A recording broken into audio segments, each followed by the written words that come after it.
তিলোত্তমার বিচার চেয়ে যখন গোটা বিশ্ব পথে, তখন অভিনেতা তথা সাংসদ দেবও স্থির করেছিলেন এখন বিনোদন নয়। তার সিদ্ধান্তে অ্যাকশনের মন খারাপ হয়েছিল ঠিকই, আবার অপর শ্রেণীর তাকে কুর্নিশও জানিয়েছিলেন।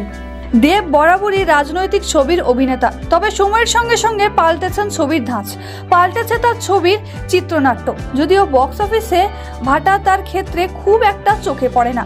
শেষ মুক্তি পাওয়া ছবি প্রধান দর্শক মেনে রাতারাতি জায়গা করে নেয়। তবে এবার পালা খাদানের, যে ছবি নিয়ে গত কয়েক মাসে বিভিন্ন মহলে চর্চা তুঙ্গে। দেবের প্রথম লুক সামনে আসা মাত্রই ভক্তদের কৌতূহলের পারদ চড়ে। কথা ছিল 15ই আগস্ট মুক্তি পাবে এই ছবির টিজার। তবে তিলোত্তমার বিচার চেয়ে যখন গোটা বিশ্ব পথে, তখন অভিনেতা তথা সাংসদ দেবও স্থির করেছিলেন এখন বিনোদন নয়। তার সিদ্ধান্তে এক শ্রেণীর মন খারাপ হয়েছিল ঠিকই, আবার অপর শ্রেণী তাকে কুর্নিশও জানিয়েছিলেন। তবে খুব একটা ভক্তদের অপেক্ষা করালেন না দেব। 28শে আগস্ট সকাল সকাল সোশ্যাল মিডিয়ায় মুক্তি পেল দেবের আগামী ছবির টিজার, যেখানে দেবকে দেখে চমকে গেলেন সকলে।